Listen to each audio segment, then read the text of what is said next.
देख रहे हैं लाइव 7। नमस्कार, लाइव 7 विशेष में आपका स्वागत है। मैं हूं ज्ञान रंजन।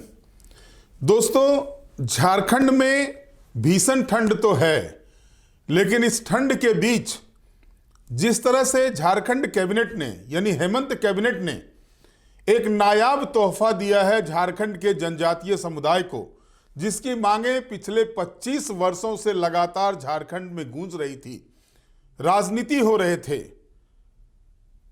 वो मांग जब पूरी होती है तो कितनी खुशी होती है, ये आज झारखंड के विभिन्न जगहों पर देखने को मिला। मैं बात कर रहा हूं पेशा की।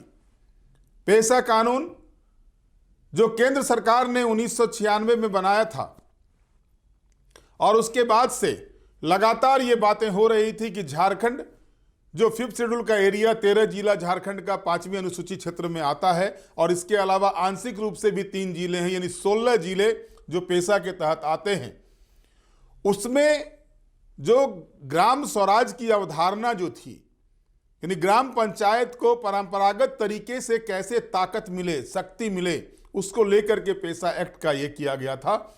और 25 वर्षों से झारखंड के लोग, झारखंड के जनजातीय समुदाय इस बात को लेकर के बाट जोह रहे थे कि कब उनके यहाँ भी पेशा एक्ट लागू होगा, पेशा कानून बनेगा, ताकि जो परंपरागत रीति रिवाज, परंपराएं हैं जनजातीय समुदाय की, जो खनिजों पर उनका अधिकार होगा,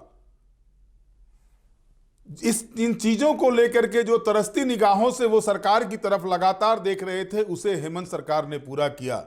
और इस बीच एक बार फिर हेमंत दीपिका, मैं दीपिका का नाम इसलिए ले रहा हूं कि जब से वो ग्रामीण विकास मंत्री बनी हैं, लगातार पेशा एक्ट को लेकर के कैसे उसे लागू किया जाए, उसमें कुछ छूटे नहीं, लोगों को ज्यादा से ज्यादा जनजातीय समुदाय को कैसे इसका लाभ मिल सके, इसको लेकर के वो बुद्धिजीवी वर्ग हो, सामाजिक संगठन हो, एनजीओ हो, जनजातीय समुदाय के लोग हो, पार्टी के अंदर विधायकों के साथ, मंत्रियों के साथ, यानी कहते हैं ना कि जब मक्खन को ज्यादा महा जाता है तो उससे घी निकलता है, मलाई निकलती है, तो वो मलाई निकालने का काम जो है सो दीपिका पांडे सिंह ने किया। और इस हेमंत दीपिका की जोड़ी का जो मास्टर स्ट्रोक लगा है, उससे भाजपा चारों खाने चित है, यानी एक तरह से कह सकते हैं भाजपा के होश उड़े हुए हैं। आलम यह है कि अब भाजपा के नेता ये कहते चल रहे हैं, उनके दबाव में आकर के सरकार ने यह फैसला लिया। यानी एक कहावत है ना, चित भी मेरी पट भी मेरी। तो भाजपा वाले जो जनजातीय समुदाय में, जनजातीय इलाके के सीटों में भाजपा की एक नहीं चल रही है, तो अब वो इस बात को कहते हैं, लेकिन वो ये भूल जाते हैं कि झारखंड जब अलग राज्य बना था तो भारतीय जनता पार्टी के नेतृत्व में सरकार थी। वो ये भूल जाते हैं कि पहला पूर्ण बहुमत की सरकार जो बनी हुई थी वो भी भारतीय जनता पार्टी के नेतृत्व में थी, लेकिन उस समय इनके ऊपर कोई प्रेशर नहीं था। लेकिन जब महागठबंधन की सरकार यानी मुख्यमंत्री हेमंत सोरेन की सरकार ने इस मामले को फाइनल कर दिया, तो कई तरह की बातें कर रहे हैं, यानी मैंने दबाव बनाया, मेरे प्रेशर में आकर के, तो हाईकोर्ट के प्रेशर में आकर के ये काम किया गया है। अलबत्ता भाजपा अपनी पीठ थपथपाए, जो भी बातें कहनी हो कहे, मुझे उससे गुरेज नहीं, लेकिन इतना तो तय मान के चलिए कि जो मास्टर स्ट्रोक हेमंत दीपिका की जोड़ी यानी ग्रामीण कार्य विभाग, जो पंचायती राज विभाग है झारखंड सरकार का, वो और राज्य के मुखिया की जोड़ी ने जिस तरह से पेशा एक्ट के मामले में जो तरीके अपनाए, जो नीतिगत फैसले लिए, जिस तरह से लोगों से संवाद किया, हर चीजों को साझा किया, सामने लाया, और उसके बाद एक कोशिश की है परिपूर्ण जो है सो पेशा एक्ट झारखंड में लागू हो, ताकि यहाँ के जो 5th शेड्यूल के एरिया जो है जहां पर पेशा एक्ट प्रभावी होगा, उस एरिया के जो जनजातीय समुदाय के लोग हैं वो अपने अधिकार का, ग्रामीण स्वशासन का जो सपना महात्मा गांधी ने देखा था, उस सपने को वो साकार कर सके। बहरहाल हम पहले आपको सुनाते हैं, जब कैबिनेट से पेशा एक्ट पारित हुआ तो मुख्यमंत्री हेमंत सोरेन ने क्या कहा, इसके बाद दीपिका पांडे सिंह मंत्री ने एक वीडियो जारी किया है, वो क्या कह रही हैं। साथ ही साथ जो निशा उराव, माफ कीजिएगा, जिस तरह से, क्योंकि वो पंचायती राज विभाग में डायरेक्टर रह चुकी थी और उस समय से ही काम शुरू हुआ था, वो भी खुशियां इजहार की हैं। आप सारे चीज को देखिए, उनकी बातों को सुनिए, बयान को सुनिए, फिर हम आगे इस पर चर्चा करते हैं।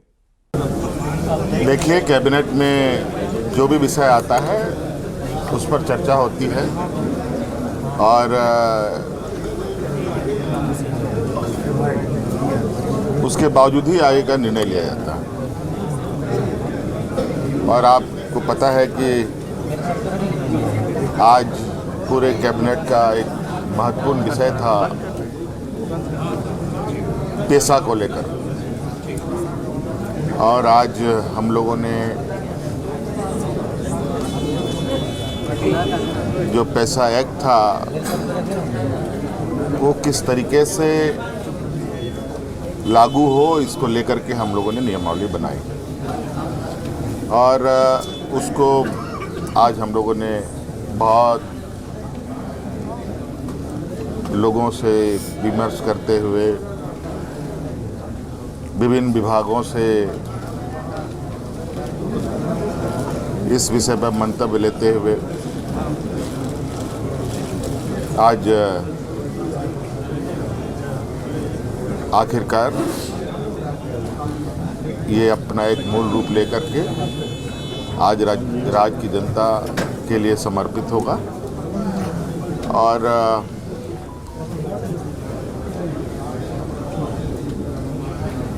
इसको बेहतर से बेहतर तरीके से इसका पूरे राज्य में, विशेषकर जहाँ शेड्यूल्ड एरिया हैं, उन सब जगहों पर विशेष रूप से ध्यान में रखते हुए चीज़ों को काम धरातल पर उतारा जाए। सर, नए साल का तोहफा कर सकते हैं इसको लोगों के लिए? सरकार हर संभव प्रयास करती है कि सरकार के आम जनों तक, चाहे ग्रामीण हो, किसान हो, मजदूर हो, नौजवान हो, छात्र छात्राएं हो, कर्मचारी हो, चाहे वो सरकारी हो, गैर सरकारी हो, सभी के विषय में चिंता करती है। आपने आज एक और महत्वपूर्ण चीज़ देखी होगी कि आज बैंक ऑफ इंडिया के माध्यम से हम लोगों, सरकार और बैंक ऑफ इंडिया के सहयोग से राज्य में कर्मचारी और पेंशनधारी, साथ में अनुबंध में भी कार्यरत लोगों को आर्थिक सुरक्षा प्रदान हो, इसके लिए एक हम लोगों ने MOU किया है। उसके तहत सभी लोगों को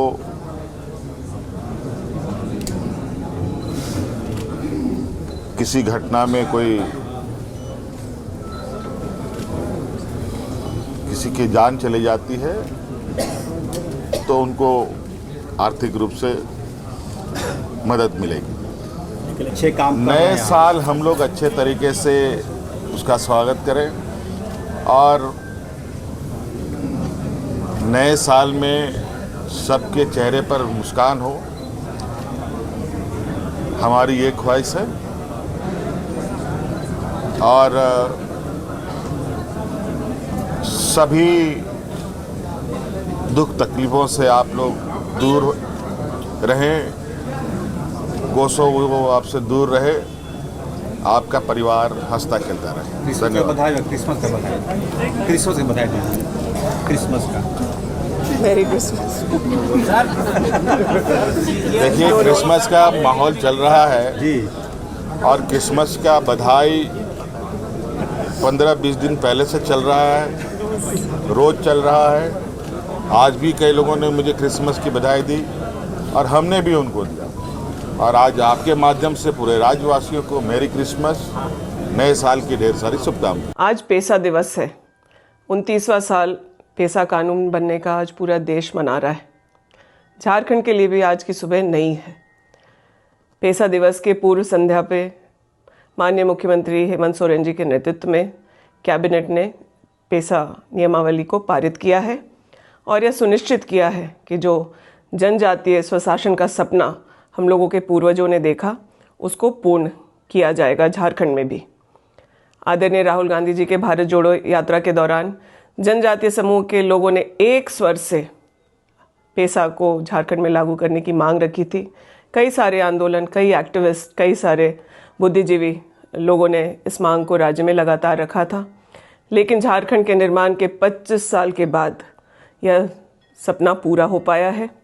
यह सपना पूर्ण होने पर हम लोग इसको आदरणीय दिशोम गुरु जी को समर्पित करते हैं।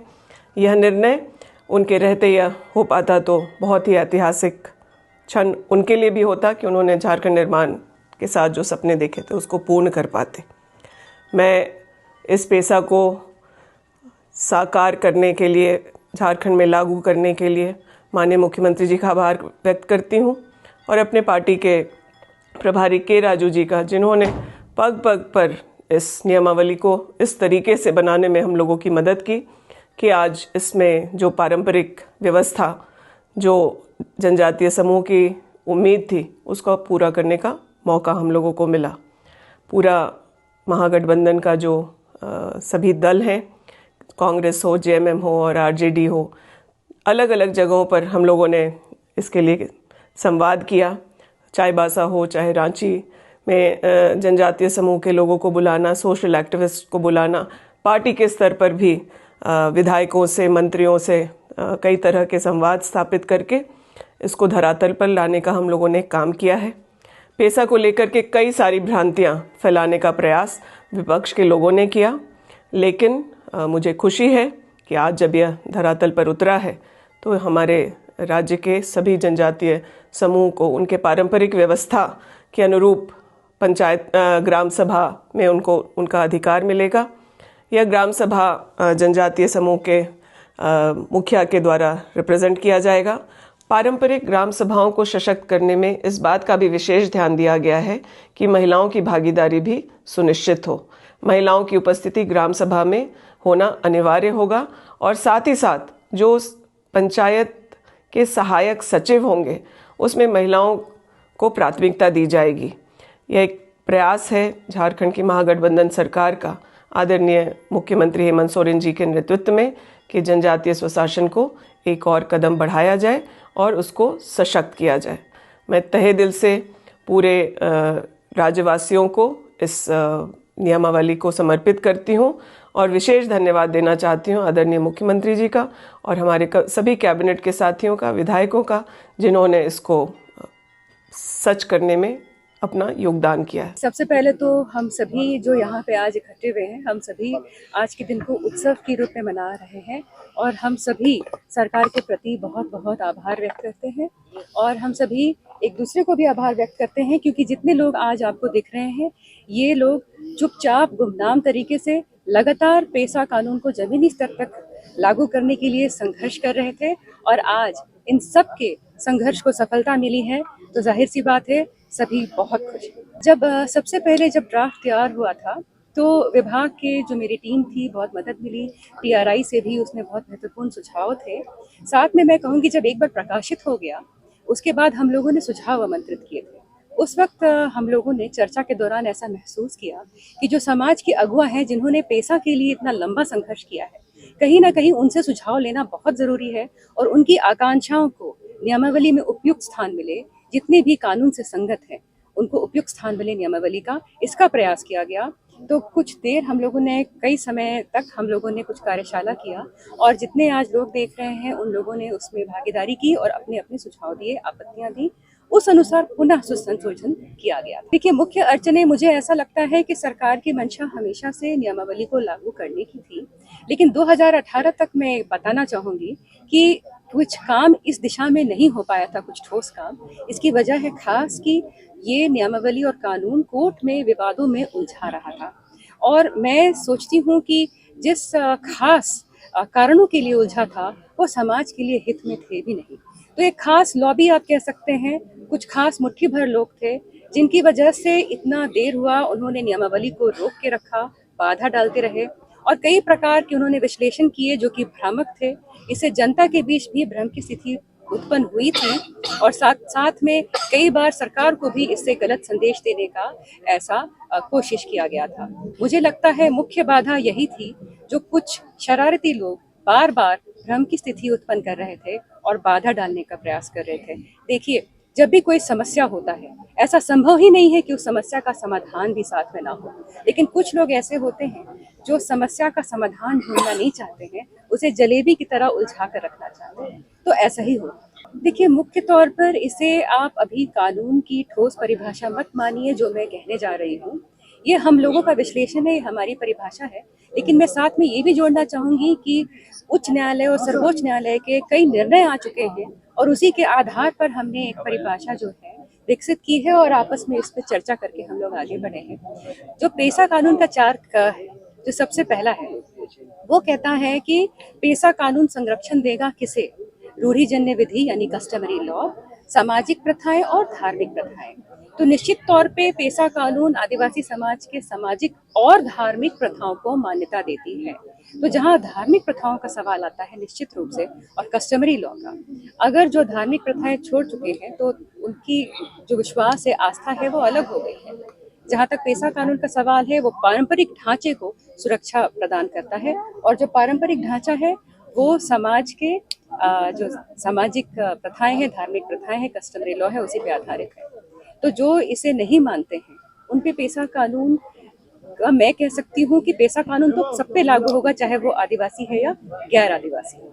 लेकिन ये कहा जा सकता है कि जो सामाजिक संरचना है, जो आदिवासी बहुस्तरीय व्यवस्था है, उसका जो संरचना है, उस पद पे कौन होंगे, वो कस्टमरी लॉ पालन करने वाले होंगे या कौन होंगे, क्योंकि उन पदों की सामाजिक जिम्मेदारियां हैं, उन पदों की धार्मिक जिम्मेदारियां भी हैं। और आदिवासी समाज में आपका धर्म और कानून और परंपरा ये बहुत अलग अलग नहीं चलते हैं, राज्य कानून जैसा नहीं है, ये सभी आपस में गहराई से जुड़े हैं। तो पेशा कानून का जो वचन है कि हम एक कानून एक सुरक्षा देगा आदिवासी की पारंपरिक विरासत को, तो मुझे लगता है इसमें धर्म और परंपरा की सुरक्षा भी शामिल है।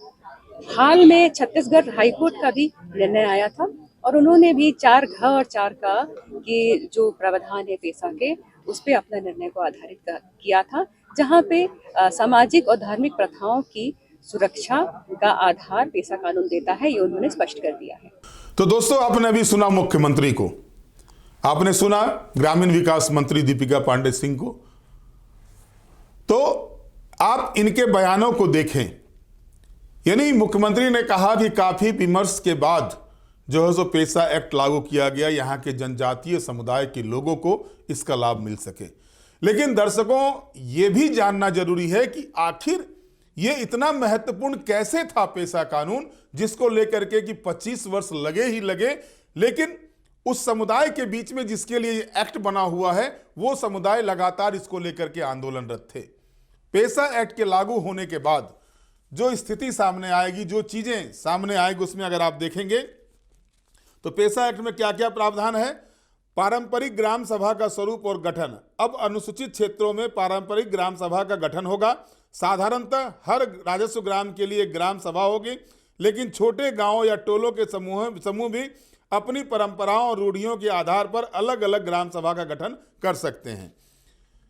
ग्राम सभा की अध्यक्षता अब निर्वाचन से नहीं बल्कि परंपरा से प्रचलित रीति रिवाजों के अनुसार मान्यता प्राप्त व्यक्तियों द्वारा की जाएगी।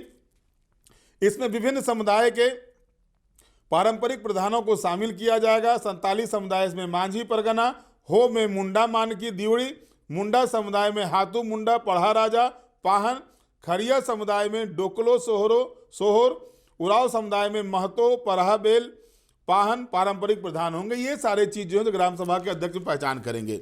इसके बाद अगर आप देखेंगे तो नियमावली में सामुदायिक संसाधनों को स्पष्ट रूप से परिभाषित किया गया है, जिसमें जल, जंगल, जमीन और लघु खनिज शामिल हैं।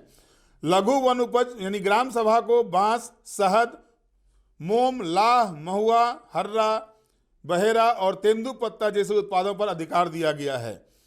गांव की सीमा के भीतर आने वाले चुआ, डाड़ी, झरना, तालाब, आहार और नहरों का प्रबंधन ग्राम सभा करेगी। लघु खनिजों और मादक द्रव्यों, देसी या विदेशी शराब के संबंध में भी ग्राम सभा को परामर्श और नियंत्रण की शक्तियां दी गई हैं। ग्राम सभा में इसे 1/3 कोरम में भी 1/3 महिलाओं की उपस्थिति अनिवार्य की गई है। इसके बाद अगर आप देखें तो ग्राम सभा की बैठकों में सभी निर्णय सर्वसम्मति से लिए जाएंगे। यदि सर्वसम्मति नहीं बनती है तो हाथ उठाकर बहुमत से मतदान कराया जाएगा। ग्राम सभा के प्रत्येक सदस्य को रिकॉर्ड और दस्तावेज के निरीक्षण का अधिकार होगा। ग्राम सभा अपने कार्यों में सहायता के लिए एक सहायक सचिव का चुनाव कर सकेंगी, जिसमें महिलाओं को प्राथमिकता दी जाएगी। नियमावली में मुखिया और अन्य पदाधिकारियों की जवाबदेही भी तय की गई है। यदि मुखिया विशेष बैठक बुलाने में विफल रहता है तो उसे पद से हटाने का प्रावधान है। जिला उपायुक्त को अधिसूचना जारी होने के 30 दिनों के भीतर सभी ग्राम सभाओं की सूचना प्रकाशित करनी होगी। यह नई नियमावली झारखंड के जनजातीय समाज को उनकी जड़ों से जोड़ते हुए आधुनिक लोकतांत्रिक व्यवस्था में एक मजबूत भागीदारी सुनिश्चित करने की दिशा में मील का पत्थर साबित होगी। पंचायती राज सचिव ने बताया कि ग्राम सभा का स्कूल व अस्पतालों के नियंत्रण का अधिकार होगा। पेशा से पंचायत चुनाव व नगर निकाय चुनाव पर कोई असर नहीं होगा। पेशा मूलतः ग्रामीण इलाकों के लिए है, नगर निकाय इससे प्रभावित नहीं होगा। ये सारे चीजें आपने देखी। अब जो स्थिति है 16 जिले में से 13 की सभी ग्राम सभाओं में यह लागू होगा। ग्राम सभा के पास होगा स्कूल व अस्पतालों के नियंत्रण का भी अधिकार। योजनाएं ग्राम सभा के माध्यम से तय होंगी। गांव के सारे पारंपरिक अधिकार दिए गए हैं। जो जिले आते हैं पेशा कानून के तहत, उसमें अगर आप देखेंगे तो रांची, खूंटी, लोहरदगा, गुमला, सिमडेगा, लातेहार, पूर्वी सिंहभूम, पश्चिमी सिंहभूम, सरायकेला खरसावां, दुमका, जामताड़ा, साहेबगंज और पाकुड़ हैं। और जहां आंशिक रूप से लागू होगा वो है पलामू, गढ़वा और गोड्डा। यानी साफ तौर पर अगर आप देखेंगे इन सारे चीज़ों को तो ये आपको स्पष्ट लगता है, स्पष्ट परिदृश्य आता है सामने कि जो अधिकार मिलने चाहिए थी वो अधिकार, अब सबसे बड़ा चीज जो झारखंड में हो रहा था, आप अगर उसको गौर करेंगे, बालू को लेकर के, यानी बालू से तेल निकालने की बातें लगातार सदन से लेकर सड़क तक इसको लेकर के बातें होती थी। लाल फीताशाही लागू है बालू को लेकर के। तो ग्राम सभा बालू घाटों की संचालक होगी। लघु वन उत्पाद भी तय करेगी रॉयल्टी, यानी सरकार के रॉयल्टी में भी एक महत्वपूर्ण योगदान जो है सो अब इन जो पेशा एक्ट होने के बाद जो है सो उस क्षेत्रों में जो अधिसूचित क्षेत्र हैं उन क्षेत्रों में इनका अधिकार रहेगा।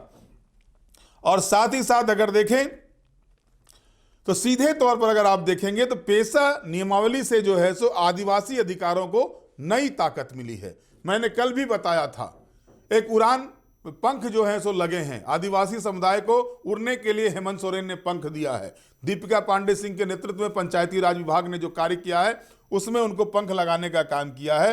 जल, जंगल, जमीन और संसाधनों के नियंत्रण का अधिकार इनको दिया गया है। कई चीजें हैं, अगर आप पूरे तौर पर अगर जानेंगे इसको तो बहुत सारे चीजें ऐसी है कि जिसमें आप पाएंगे कि ये एक्ट सही मायने में जो है सो जनजातीय समुदाय के विकास के लिए मील का पत्थर साबित होगा।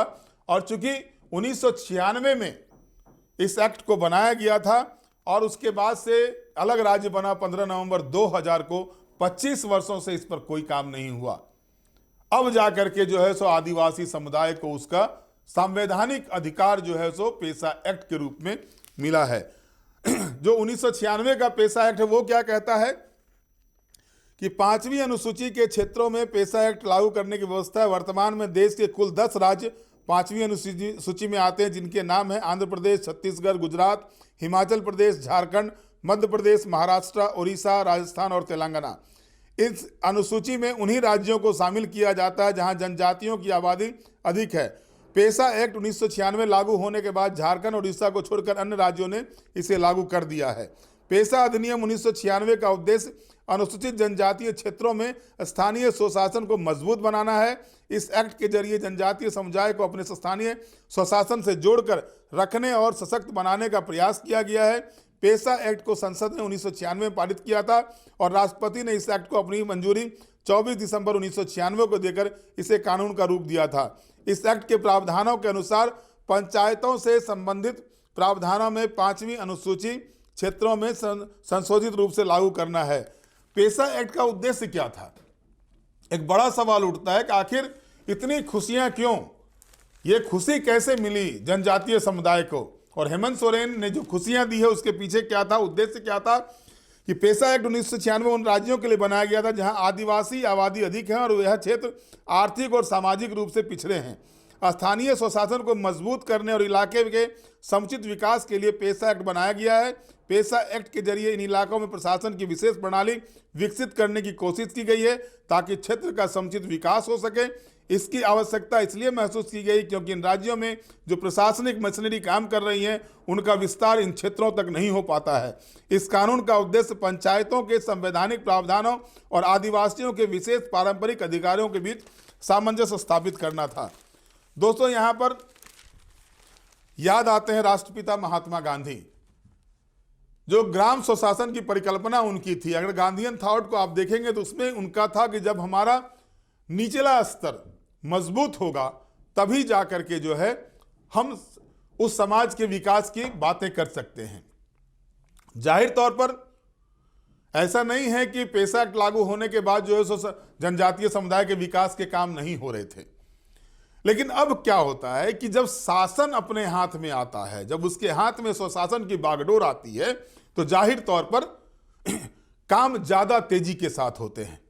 सत्ता के विकेंद्रीकरण की जो परिकल्पना की गई थी और जो संविधान में पंचायती राज अधिनियम और उसके बाद नगर निकाय को लेकर के जो संशोधन हुए थे, 72वां और 73वां संशोधन जो संविधान का हुआ था, उसको भी अगर आप देखेंगे तो उसके पीछे की सरकार की मंशा, उस समय के तत्कालीन राजीव गांधी की सरकार थी केंद्र में, उनकी मंशा यही थी कि जो ग्रामीण क्षेत्र में जो आधारभूत संरचनाओं का डेवलपमेंट होगा, शिक्षा हो, स्वास्थ्य हो, विकास की जो बातें होगी, वो पंचायतों के माध्यम से तय होगी, ताकि वहां के लोग जानते हैं कि उनको किस चीज की आवश्यकता है, वो सरकार से किन चीजों की डिमांड कर सकेंगे। और पंचायती राज अधिनियम लागू होने के बाद से लगातार ये बातें झारखंड में हो रही थी कि जो शेड्यूल्ड एरिया हैं, जो 13 जिले हैं शेड्यूल्ड एरिया में, जो आंशिक रूप से और 3 जिले हैं, जो जनजातीय समुदाय का जो पारंपरिक रीति रिवाज है, जो स्वशासन व्यवस्था उनका है, वो तब तक फलीभूत नहीं हो सकता है जब तक कि पेसा एक्ट लागू नहीं होता। और इसको कर लेने के बाद एक तरह से कह सकते हैं, और जिस तरह से आज गर्मजोशी के साथ विभिन्न आदिवासी संगठनों ने मुख्यमंत्री हेमंत सोरेन का स्वागत किया, अभिनंदन किया है, वो इस बात की ताकीद करता है कि ये कितना महत्वपूर्ण एक्ट है उनके लिए। और झारखंड जैसे प्रदेश में, जहां पर कि गुरुजी का आंदोलन इसी बात को लेकर के था कि जल जंगल जमीन की सुरक्षा करके ही झारखंड को बचाया जा सकता है, तो पेसा एक्ट जल जंगल जमीन की सुरक्षा में मील का पत्थर साबित होगा, इससे इनकार नहीं किया जा सकता।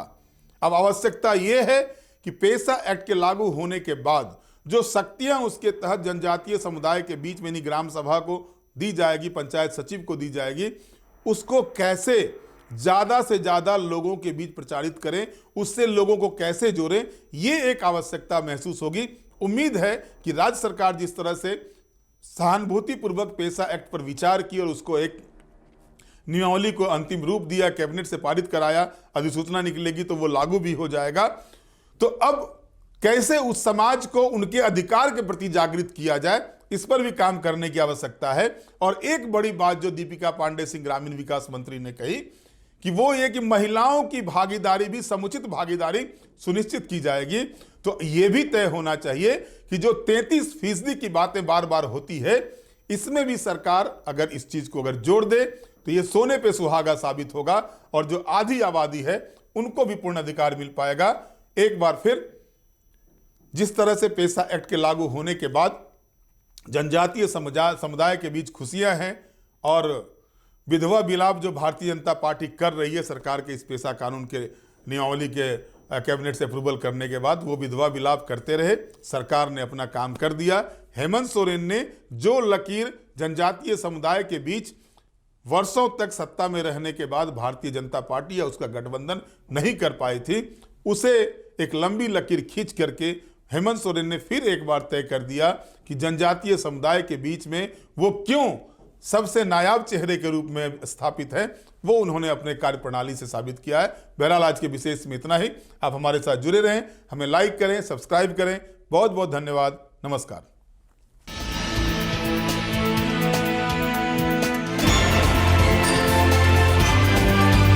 आप देख रहे हैं लाइव 7।